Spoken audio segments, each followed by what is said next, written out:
Hi, this is Roger Hallam, and you're listening to Designing the Revolution. This is talk 3, part 1, the wider context. Okay, so in the last session, I was laying down a sort of standard heading for extinction, what to do about it sort of talk that's been done thousands of times around the world. I was doing my version of it, and it attempts to lay out the killer facts. And the conclusions were, the summary was that what we're dealing with here is superstructural. The whole of society is the plates on cups on the table, and the climate chaos is the superstructural force which will destroy all that, in so much as if you pull the tablecloth off the table, everything falls to the floor. That's the nature of what we're talking about. And we also made the conclusions that are pretty obvious, but that this is universal. There's no part of the planet, no country which isn't going to be affected by that superstructural possibility, and this event will happen forever, like it will continue forever, 100,000 years at least. And lastly, we summarised that what we're dealing with here, whether we like it or not, is mass death on a scale which has never been experienced in human history, and it is what it is. So what I'm going to do in this talk is, as I say, look at the wider context. First of all, I want to look at some of the dynamics or understandings of how this whole thing works. And then I'm going to look at the connection between these physical processes and society's social processes and how they interconnect, particularly in terms of how this information is communicated and interpreted in a social context, in the context of, scientists making statements and news about the climate and reports and such like. Okay, so the first dynamic I want to look at is the relationship between the average and the extreme. Now, just to say initially, just remind ourselves, when scientists come up with predictions, they are by definition estimates.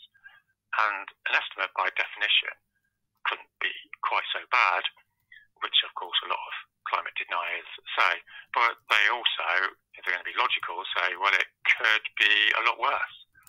So there's this ambiguity around the estimates.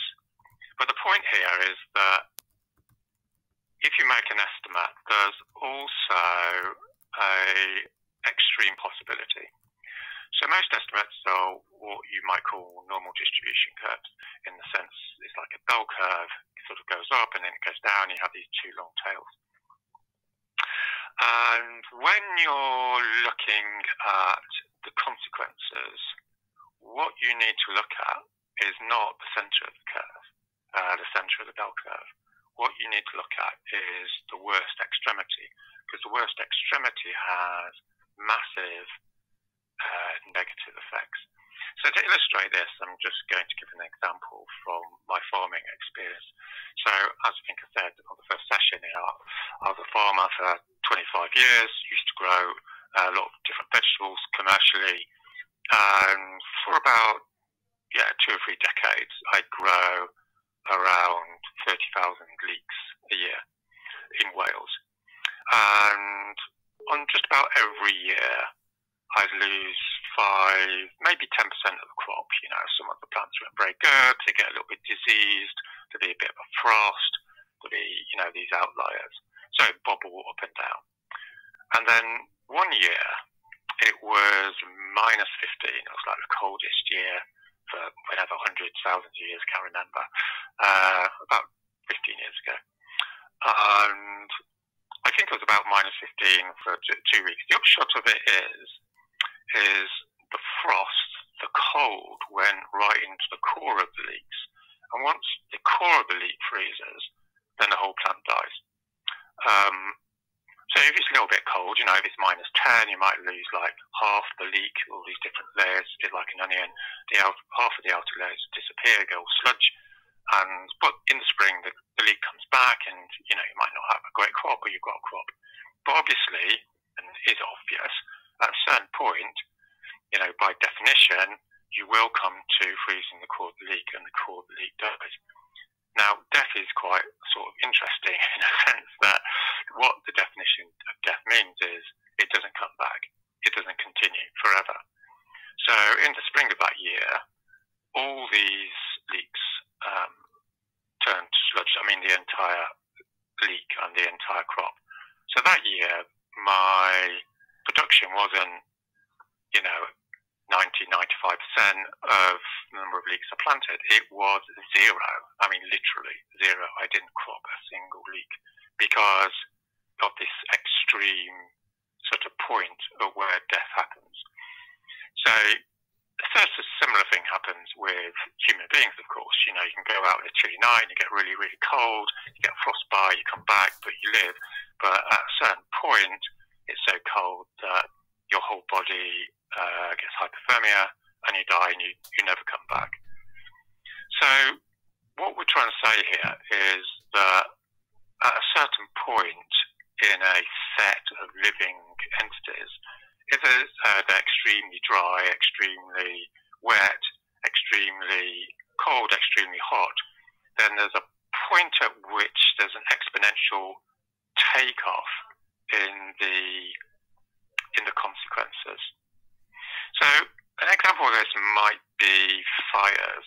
So in California, I think, I haven't got the exact stats, but I think 4 or 5 years ago, 1% of California burned down because it was really hot. And then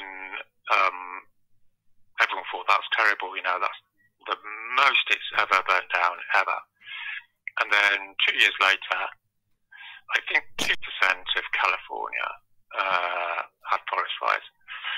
And the point here is that as it gets hotter, let's say it goes to 40 degrees, goes to 45 degrees, it's not going to go linear. It's not going to go to 3%. It's going to go up to 10, 20, 70%, right? So it's not difficult to understand this in the sense that if you ever lit a fire, it can go out, and then if you're attaching enough heat and flame to it, then the whole thing burns. So I had a little example of this in Australia about 3 years ago, wasn't it, when 20% of the forest in the whole of Australia burnt down. So we can make a reasonable prediction that by 2030, when it's 3-4 degrees hotter at an extreme, then we could be looking at 20%, 30%, even 60% of California's forest burning down. So a little example of this is when it was 49 degrees in Canada, in the village where it was 49 degrees, which was off the charts, biggest anomaly in temperatures ever recorded on the globe.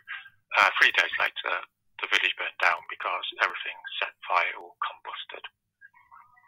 So the third little element of this is this sort of horrific prediction of the future of the human niche, because what it said is that 1 degrees above pre-industrial temperatures, you've got 1% of the Earth's surface is over 30 degrees, effectively uninhabitable, like the Sahara.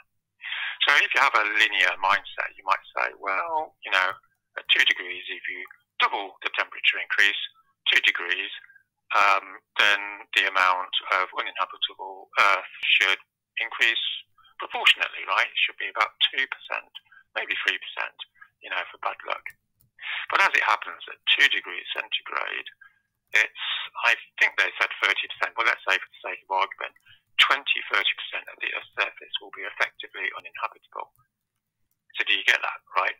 So suddenly you've hit this S-curve, it's a little bit of an increase, and then the increase, every unit of increase causes this massive takeoff as you go up the vertical, this almost vertical line of the S-curve, and then of course at some point, it levels off again.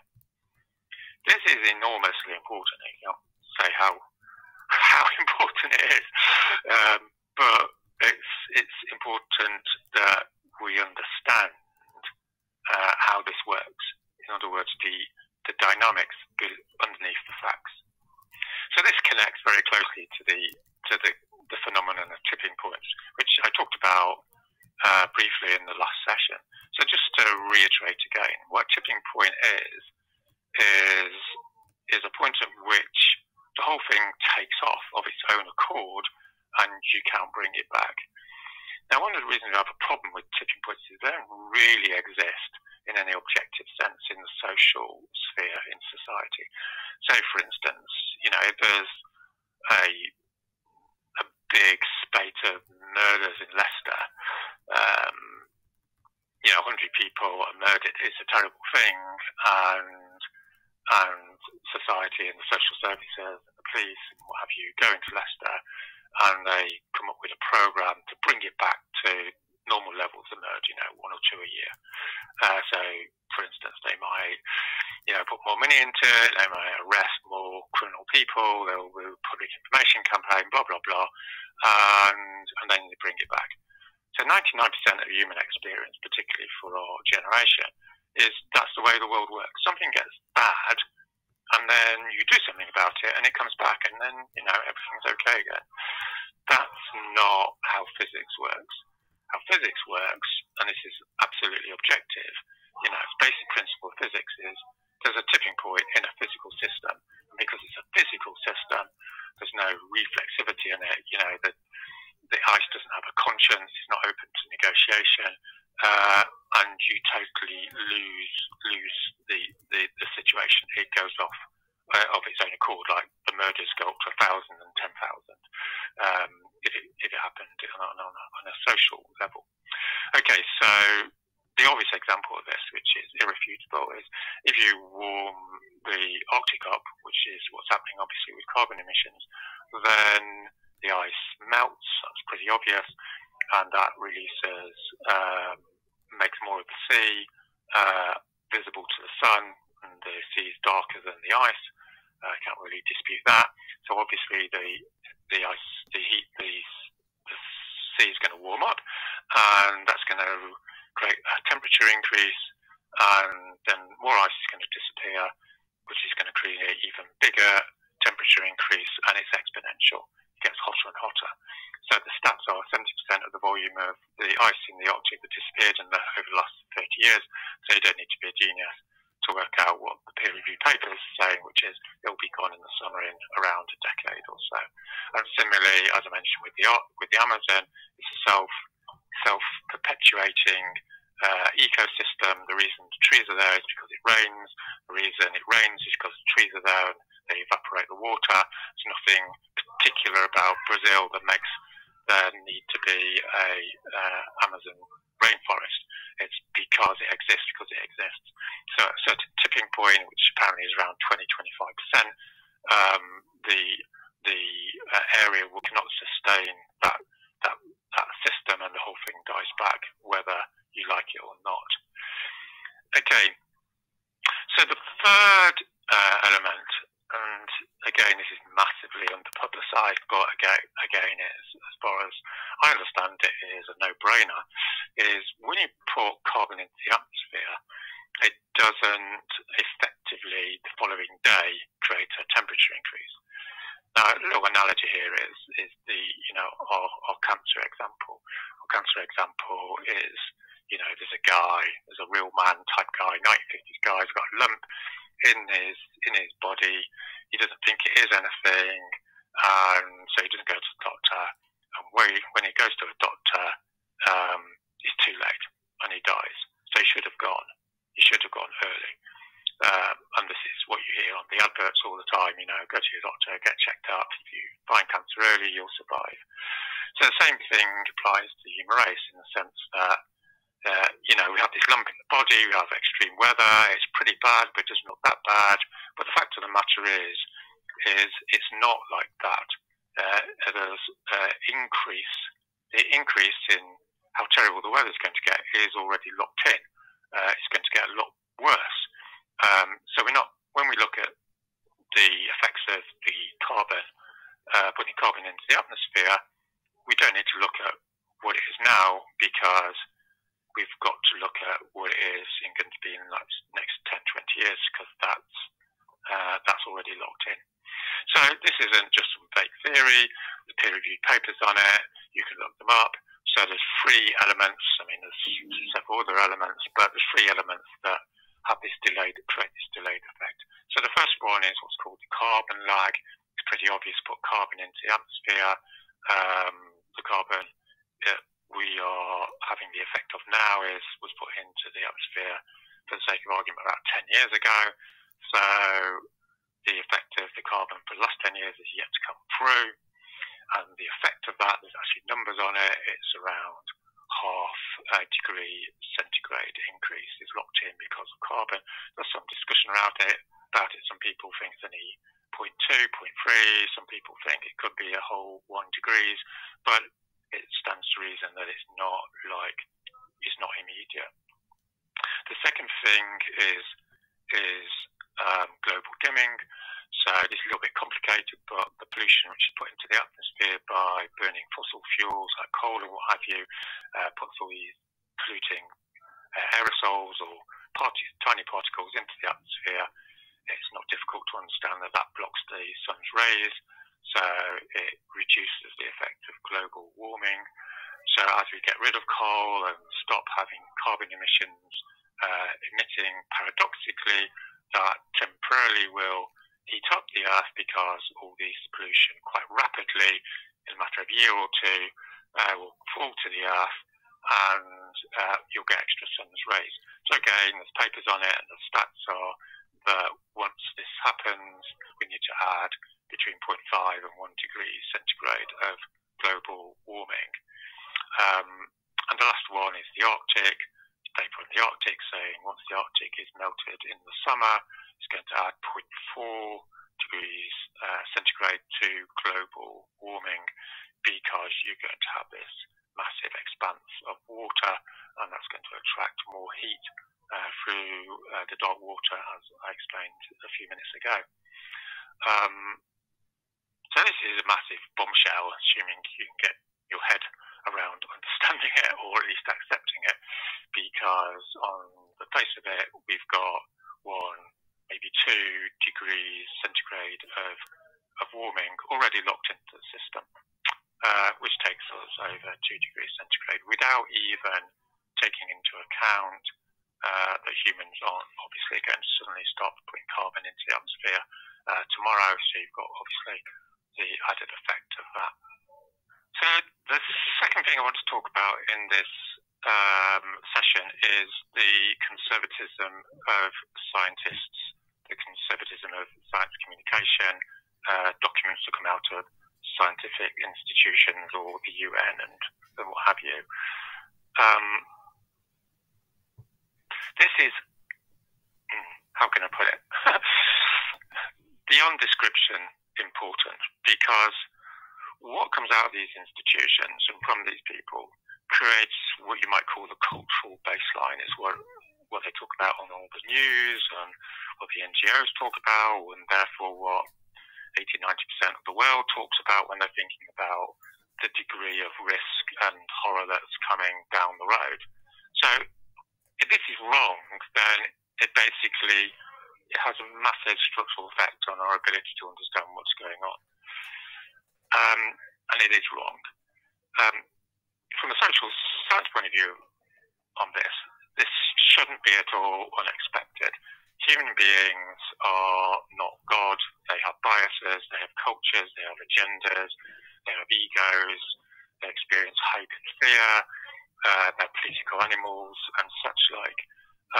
If we were just talking about, moss or some completely innocuous scientific process, then the bias would be next to zero, because there's nothing to be biased about. But when you're talking about something that is massively political in terms of, challenging the corporate class. And when you're talking about something that's enormously existentially challenging, i.e. the collapse of society, it's a total no-brainer from a social research point of view that people are going to alter how they communicate. So let's go through some of the dynamics here.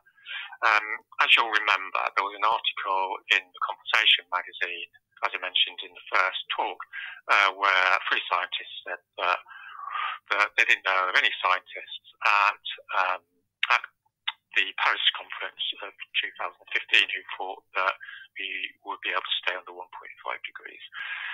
Now, interestingly enough, I had a private interview with one of the authors of this, and he said they don't want to rock the boat. That was his explanation. He said the reason the scientists wouldn't concentrate with the global public is because they don't want to rock the boat. And he then explained it in more structural terms. He said, you know, just about all climate scientists in the world, the establishment ones anyway, are white, middle class, from the global north, tenured professors at the world's most elite universities. In other words, they're a tiny sliver, a minute slither of the world's population in terms of culture, social status, and what have you. So it should come no surprise that they have particular ways of operating. They are a herd, as you might say. No one wants to rock the boat because no one else is rocking the boat. You don't want to be shamed by your colleagues. You don't want to be ostracized. Last thing you want to do is lose your job. You know, you just want a quiet life. This is entirely human. It's not the greatest thing about human beings, but it's a widespread phenomenon. And this is sort of similar to something else that happens in society, which I will call the shy Tory effect. I think that's actually what it's called, or shy Tories. So this is a phenomenon in the UK, but I think it probably exists in America as well. So if you're a researcher and you ask someone on a questionnaire or over an interview, say, are you likely, you know, are you going to vote for the Tory party in the next election? Let's say, you know, 35% of people will say yes. But the actual number who are going to vote for the Conservative Party is, for the sake of argument, like 40%.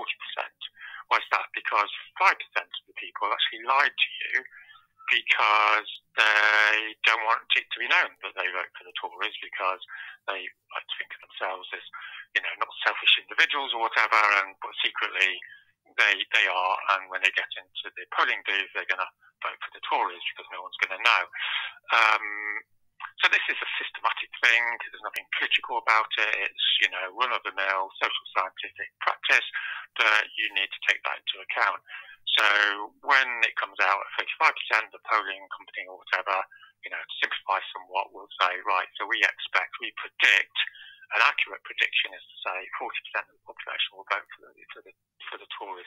And I think something similar just happened in the elections in America, where they thought not many Republicans would vote for Trump, and obviously, like, secretly, you know, a lot of people, a significant number of people will say they're not going to vote for Trump, but they will because they secretly like the guy, but they're not going to publicly admit it. So, you know, I'm not moralising about it, I'm not trying to criticise it, I'm just saying this is just a phenomenon, and if you want to know accurately what's going to happen in the future, you need to take account of it. So let's call this the shy scientist effect, okay? So, yeah, there's a whole bunch of sort of microdynamics there. As I said, people want to keep their jobs, not being shamed, not wanting to admit bad news, being addicted to some sort of hope hypothesis that if they lie, people will, you know, maintain that hope and such like. A second one is a lot more familiar, which is political interference. So most people know this, particularly most progressive people, that institutions are affected by power relations, and those with power in society will influence the communication of information if it's politically sensitive. So it shouldn't come as no surprise that, you know, the corporate lobby will try and influence what scientists say, and more specifically the IPCC, the sort of official global body on information about the climate crisis. Their reports have to go through Saudi Arabia and Russia and various other autocratic sort of oil regimes. So it stands to reason that obviously they'll get watered down.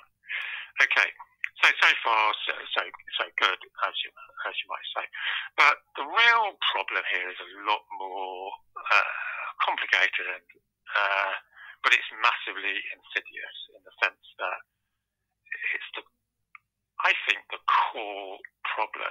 It's a little bit complicated, so I'm going to give an example, an analogy first of all, but it relates to this issue of certainty. So yeah, if you're going to make a prediction, you want to be certain, right? Well, maybe not, and maybe it's more important to be accurate. Being certain and being accurate are two different things, as I'll explain. So here's an analogy, right? To give it a little bit of narrative colour. Let's say there's a medieval village. It's quite isolated from the rest of the country. It's fairly self-sufficient. It lives mainly off sheep. There's 100 sheep in 4 or 5 fields. And it's surrounded by woodland, deep forest where wolves live, and there's 3 or 4 shepherds out one day, and they see 3 wolves come out of the woods, and that's clear, right? So they're absolutely certain they can see the 3 wolves because they can see them. So it's empirical, as you might say. It's certain. However, they also know, through doing what you might call social scientific research, is over the last 20 years, when 3 wolves come out of the forest, there's going to be an average of 40 to 60 wolves come out of the forest in not too distant future, over the future hours, because they work in packs. So the real reality of wolves is not that they are in packs of 3. That's very unlikely. They're usually in packs of 40 to 60, let's say. So if you did a normal distribution curve on the pack of wolves, you might say, well, there's a 10% chance there's going to be about 5 wolves. These things do happen. But the 80% scenario is it's going to be, 40 to 60, let's say. But there's also a 10% chance that it's a very big pack, right? There's 100 wolves. So what should they do about it? When they run up the hill, they're going to tell the rest of the village. They've got 3 options. They go, look, we can only see 5 wolves, 3 wolves, whatever it is. So, it's no big deal. It's something to be a bit worried about. Or they're going to say, we're certain. We're absolutely certain because we've seen those 3 to 5 wolves. Or they're going to say, look, we all know that if there's 5 wolves, there's almost certainly going to be around 40 to 60 wolves. So it's a major situation. In other words, the most likely scenario is not the most certain scenario. The most certain scenario is there's 3 to 5 wolves because you can see them. The most likely scenario, though, of course, is there's going to be 40 to 60. But even more importantly, as we'll discuss in a minute, is there's a 10% chance there's going to be 100 wolves because it's a big pack. Now, as it happens, is there's 3 to 5 wolves, you don't really need to do anything. They might kill a sheep or 2. If there's 40 to 60 wolves, it's a major problem. They might lose 50% of those 100 sheep. They're going to lose, say, 50 sheep, maybe 70. But there's going to be a few left. So, this is the critical point. There's 100 wolves. What 100 wolves mean is that the whole of the sheep disappear. Now, if you're in farming, it's a bit like the leek example. You're basically not only losing all your sheep, you're losing all your sheep forever because, for the sake of argument, you're not going to have enough money. You're not going to have enough money to buy any more. In other words, it's existential. It's the end. It's catastrophic. It's the end of the village forever. Now, you don't need to be, you don't need to be a genius to work out what the most important data in there is. The most important data certainly isn't the 3 wolves, you can see, and it isn't even that 50 wolves are going to come down the road and eat, out of the forest and eat your sheep. The most critical data is there's a not insignificant possibility there's going to be 100 wolves, and that's going to destroy the village forever. What does that mean? Obviously, it means it's a total emergency. The whole of the village needs to mobilise themselves, and they all go out, and they kill the wolves as they come out of the forest, and they save the sheep and the economic existence, the very existence of the village. So you can see here, this is the core, headfuck, dare I say it, of the scientific community's communication, which is they're only really interested in certainty. And, there's good reasons why certainty might want to be communicated, and you can talk to science and epistemological scholars on this, as the phrase goes, and they'll tell you, yeah, certainty is important because science wants to be certain before you go around, saying something exists. And that's fair enough. But when you're dealing with real-world risk, particularly when you're dealing with critical risk, in other words, the end of the system, i.e. death, and arguably endless death, then obviously you want to be looking at critical risk. So just give two little examples of here, which, are no-brainers. If an engineer goes to a bridge and there's a crack in the bridge, you might say, well, look, there's a 5% chance that that's going to lead to the bridge collapsing. But there's a 50% chance that there's going to be a lot of cracks and it might rumble a bit. But all I can see at the moment is a crack. Well, obviously that person will end up in prison if they don't actually raise the alarm, because a 5% chance over the coming year of that bridge collapsing is catastrophic, because it's going to lead to a mass loss of life. So even though it's just a little crack, then you're legally and morally obliged to call the alarm. So a famous scientist, I forget his name, sort of said a similar point in one of his talks, one of the best talks on the crisis, and he said, can you imagine you go to the airport and you're going to put your two kids on a plane to go and see their grandparents, and the attendant says, I just need to let you know there was a 5% chance of the plane crashing because we've had a few problems with the engine. And he says, well, we're not totally certain it's 5%, it could be 1, admittedly it could be 10, but it's not very high, so, don't worry about it.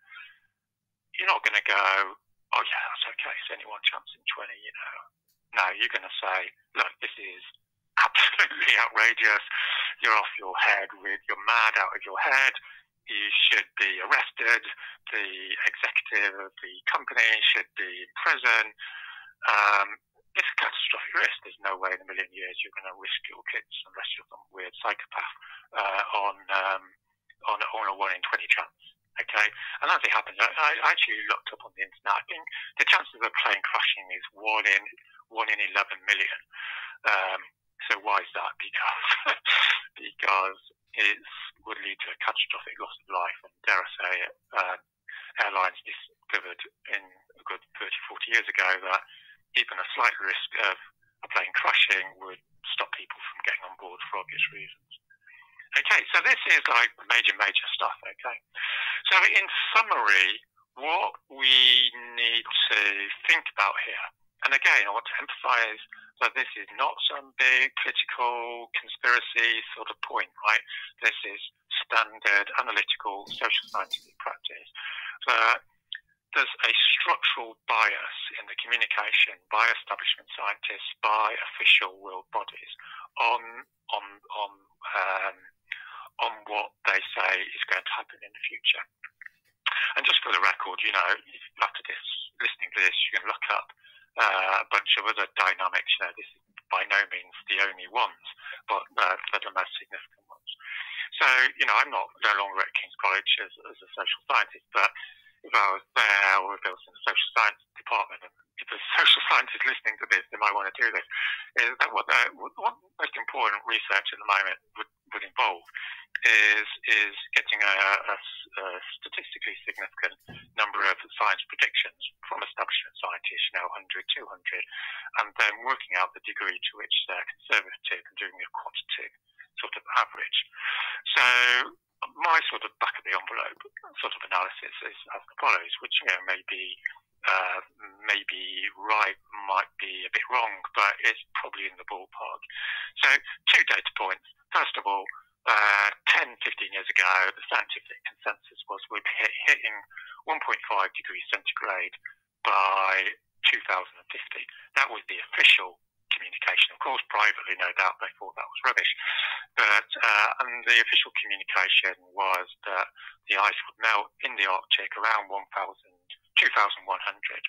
Okay, and now it's 2030, and obviously 1.5 is coming along in the next 2 to 3 years, definitely by 2030.